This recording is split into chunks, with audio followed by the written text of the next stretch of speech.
Hello everyone, it's Christopher Taylor with Sovereign Harmony. It's Sunday morning, February 23rd. So I'm going to go over the week coming up here, the final week of February, heading into the first couple days of March. So there's quite a bit going on this week. We have the new moon in Pisces coming up on Thursday.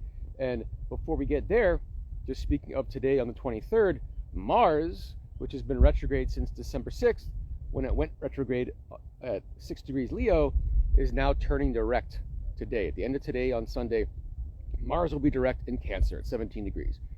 As it does that, Mercury in Pisces will also be at 17 degrees, forming a trine to that Mars, which will be turning direct.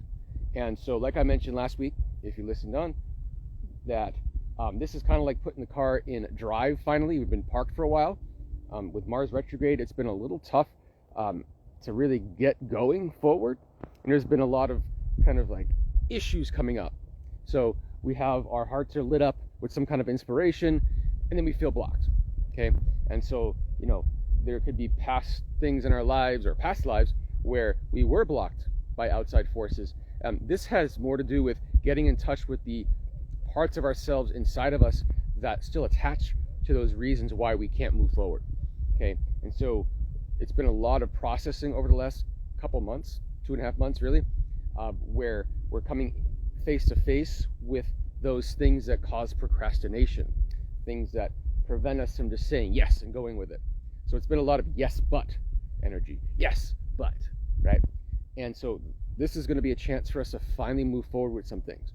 And with Mercury in Pisces trining that, it really is getting our heads into the game, getting our intuition also into the game, okay?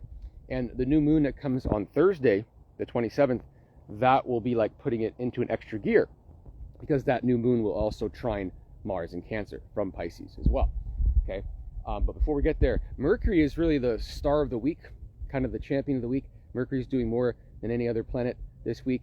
So it starts out with that trine to now stationary Mars, which is about to turn direct here today. Then on Tuesday, it's going to join Saturn in Pisces. And then on Thursday, during that same time that the new moon in Pisces is happening, it sextiles Uranus and Taurus, and then on Friday, on Friday it will join the moon's north node, which is where Neptune has been since about late January or so, and it's about to break off of the north node, but now Mercury hits the north node, and then on Saturday, Mercury will join Neptune, which is again just finally breaking off of the north node. So Mercury's making a whole lot of aspects this week, so our minds and our intuition are really tuned up this week. And we really got to think about it in the longer term picture, because really what Mercury's doing is initiating some things this week that will culminate in April. Okay, and the reason for that is Mercury will, on Friday, when it is conjunct the moon's north node in Pisces, it will also be entering its shadow zone for its upcoming retrograde period. Okay, and that retrograde is going to take it from the early degrees of Aries back to the late degrees of Pisces, and it's going to coincide with the Venus retrograde in the pretty similar degrees.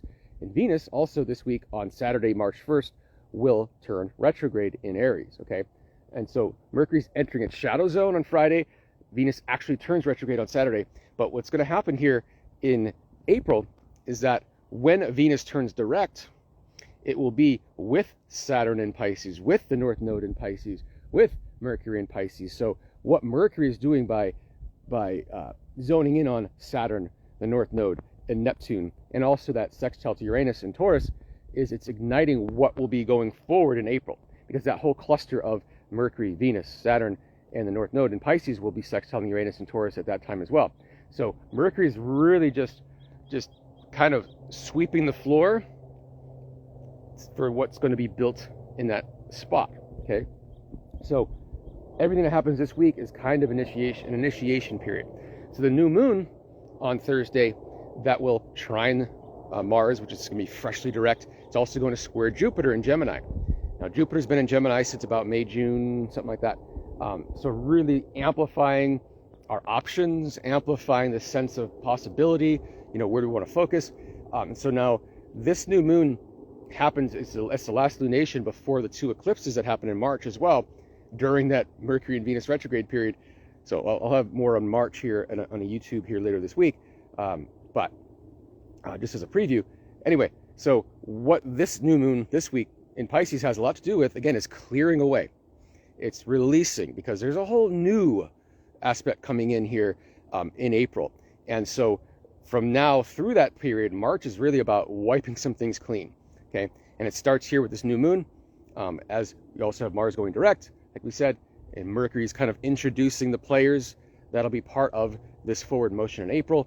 So it's definitely a week to pay attention, because we are clearing the way and we're setting something up for the new to come in. So I'll leave it there. Nice, beautiful morning here, Sunday. Again, if you have any questions, please let me know. If you have any comments, do add them, and I will talk to you again soon. Bye.